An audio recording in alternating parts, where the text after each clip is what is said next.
Hello, आता आपण बघूया तुला जपणार आहेचा एपिसोड रिव्ह्यू. कालच्या भागात आपण बघितलं की नर्मदा मंजिरीला बोलत असते. मंजिरी तिला उकसवत असते की तू आयतं घरात राहून खातेस म्हणून.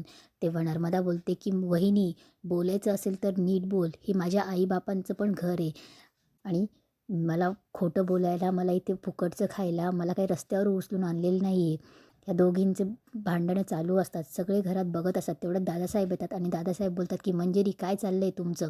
तेव्हा मंजिरी बोलते की तुम्ही बोलू नका दादासाहेबमध्ये. तुम्हाला माहिती आहे ना, तुम्ही काय बोललात मागच्या वेळेस की आता मी तुमच्या भांडणामध्ये पडणार नाही म्हणून. त्यामुळे तुम्ही आता बोलू नका. तेवढ्यात अथर्वही बोलतो की आई, काय चाललं आहे तुझं? तेव्हा मंजिरी बोलते की अथर्व, अरे. तेव्हा अथर्व बोलतो की आई शांत बस. तेव्हा मंजिरी काहीतरी बोलणार, तेव्हा अथर्व बोलतो की आई चल, तू चल माझ्यासोबत. आणि तो त्याच्या आईला घेऊन जातो. तेव्हा नर्मदा बोलते जा जा, घेऊन जा तिला, मला तिचं तोंडही बघायचं नाही आहे. आणि तिथून निघून जाते. या घरातले काय वातावरण चालू आहे त्यामुळे दादासाहेब डिस्टर्ब असतात. बाहेर झुल्यावर बसलेले असतात आणि विचार करत असतात की काय चाललं आहे हे घरात म्हणून. तेवढ्यात मीरा तिथे जेवणाचं ताट घेऊन येते. तेव्हा दादासाहेबांना बोलते की दादासाहेब, या घरात मी आल्यापासून तुम्ही मला बापासारखा जीव लावला. मला कळतं आहे तुमच्या भावना.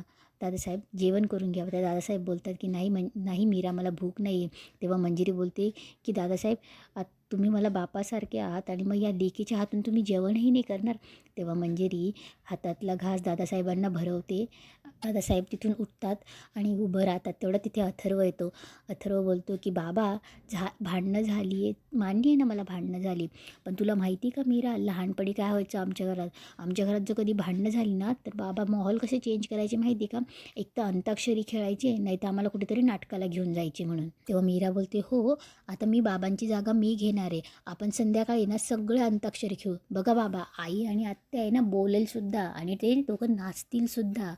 तेव्हा दादासाहेबांना थोडं हसायला येतं. तेव्हा अथर्व मीराला बोलतो, मीरा चल चल, तू अनन्या मी आपण संध्याकाळच्या अंताक्षरीची तयारी करूयात. तेव्हा कसं बसत दादासाहेबांना तो मन डायवर्ट करतो. इकडे मीरा संध्याकाळच्या अंताक्षरीची तयारी करत असते. मस्त आरशासमोर उभी राहून साडी घालत असते. मीरा वन पल्लू पण सोडते. तेव्हा अथर्व तिच्याकडे बघतच असतो. तेव्हा मीरा बोलते, असं काय बघतायत, जा खाली जा म्हणून. तयारी करते ना, तेव्हा अथर्व बोलतो की काय खाली जा, काय माझ्या रूममध्ये पण उभा आहे ना मी. तेव्हा मीरा बोलते खाली जा म्हणजे खाली काय तयारी झाली ते बघा, मी आवरून येते. तेव्हा अथर्व बोलतो की असं बोलतात की बायको साडी नेसत असताना मदत करावी म्हणून. तेव्हा मीरा बोलते काही नको, मला करता येते मदत. तेव्हा अथर्व बोलतो हो का? तेव्हा अथर्व बोलत असतो की नाही, थोडीफार मदत लागू शकते ना, मला सांग काय करू, काही करायचं आहे, काय आवरायचं आहे का, की साडी पिन वगैरे करू? तेव्हा मीरा बोलते की काही गरज नाही, मी करून घेईल. तेव्हा अथर्व बोलतो बघ हां, शुअर? तेव्हा मीरा बोलते हो जा तुम्ही. तेव्हा अथर्व जायला लागतो. अथर्व जायला लागणार तेवढ्यात अथर्व थोडा थांबतो. बघ हं, खरंच जाऊ का मी? तेव्हा मीरा बोलते हो. तेव्हा अथर्व पुढे जातो. तेव्हा मीरा बोलते अहो ऐका ना, एक मिनिट इकडे या ना. तेव्हा अथर्व बोलतो काय?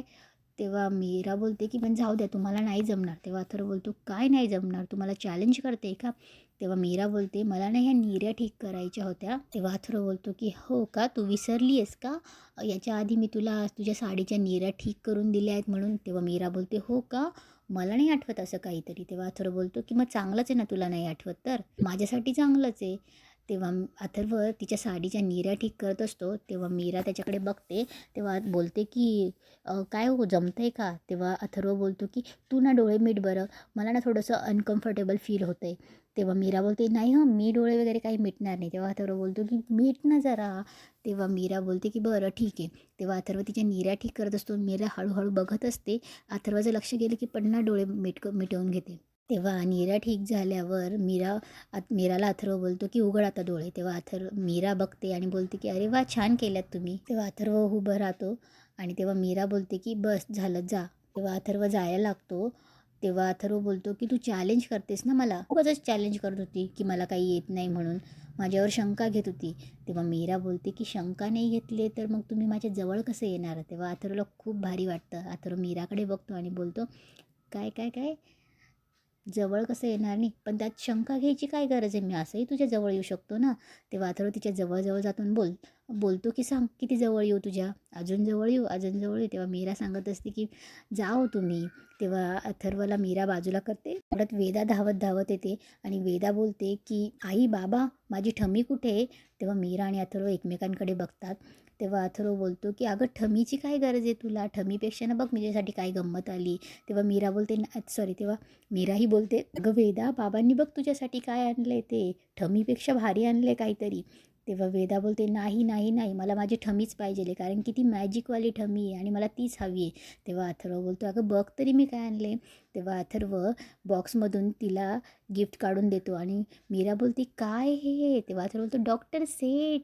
तेव्हा तेव्हा मीरा बोलते की वेदा, आता हा डॉक्टर सेट घेऊन ये ना, तू आता वेदा नाही राहिली, तू आता डॉक्टर वेदा रामपुरे झाली आहेस. वेदाला खूप आवडतं. तेव्हा वेदा बोलते की आता मी डॉक्टर करणार, मी सगळ्यांना चेक करणार. तेव्हा वेदा ते सेट घेऊन जाते. पहिले ती बोलते की आईबाबांकडे जाते म्हणून ती आईबाबांच्या रूममध्ये येते आणि बोलते की आजोबा हे बघा काय आहे. तेव्हा आजोबा बोलतात की अरे वा किती छान आहे हे. तेव्हा वेदा बोलते की आजोबा आता मी वेदा नाही आहे, मी आता डॉक्टर वेदा रामपुरे. तेव्हा आजोबा बोलतात की अरे वा. तेव्हा वेदा बोलते दादासाहेबांना की मी आता तुम्हाला चेक करणार आहे.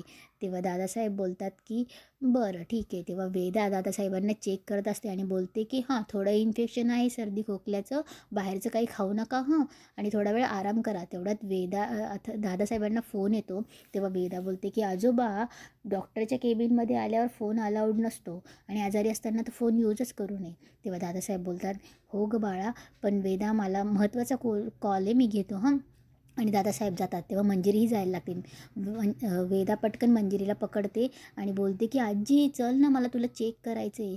तेव्हा मंजिरी बोलते की अगं थांब ना जरा, मला काम आहे जरा. तेव्हा वेदा जबरदस्ती मंजिरीला बसवते आणि चेक करत असते आणि बोलते की बघ आजी, तुला काय थोडा इन्फेक्शन आहे तुझ्यामध्ये, पण ना बाहेरचं काही खाऊ नको हं, आणि काही थंड पाणी वगैरेही पिऊ नको. आणि बघ वयामानानुसार आहे ना, काही खायचं प्यायचं जास्त नाही बाहेरचं, कारण की आता वय झालं आहे तुझं, म्हातारी होत आलीस तू. हे शब्द ऐकताच मंजिरीची तिडीक डोक्यात जाते. मंजिरीला खूप संताप होतो कारण की तिला चिरतरुण व्हायचं असतं आणि तिला म्हातारी हे शब्द ऐकल्यावर एवढा संताप होत असतो. तेव्हा ती वेदाकडे रागाने बघत असते. वेदा थोडी घाबरते. तेव्हा मंजिरी वेदाचा हात पकडते आणि तिला अशी बेडवर ढकलून लावते आणि बोलते की म्हातारी कोणाला म्हटलीस तू, मी म्हातारी नाही आहे म्हणून. ओरडायला लागते. तेव्हा वेदा उठते आणि वेदा आजीकडे बघून तिचा रडवलेला चेहरा होतो आणि वेदाला काही समजत नसतं. ती रडवलेला चेहरा करते. तेवढ्यात मंजिरी तिला सावरते. मंजिरी थोडी शांत होते आणि मंजिरी हसायला लागते आणि बोलते की वेदा बघ, अगं मज्जाक करत होती मी. आणि एक गोष्ट लक्षात ठेव हां, डॉक्टरांचे पेशंट थोडे अशी मंजिरी डोक्याला हात लावते आणि असं दाखवत असते की थोडे क्रॅक पण असतात हां, डॉक्टरांना त्याही पेशंट हँडल करायचे असतात. तेव्हा वेदाला ती कसं हसवते. वेदा हसायला लागते आणि मंजिरीच्या गळ्यात पडते. तेव्हा मंजिरी मनात बोलत असते ही कार्टी, असं वाटतं ना हिला असंच पकडून हिचा जीव घ्यावा. पण बरं झालं, मी चिरतरुण आहे, मला माझा वृद्धत्वाचा काळ जवळ आला आहे, हे तिने मला आठवण करून दिली म्हणून. आणि इथेच आजचा एपिसोड संपतो.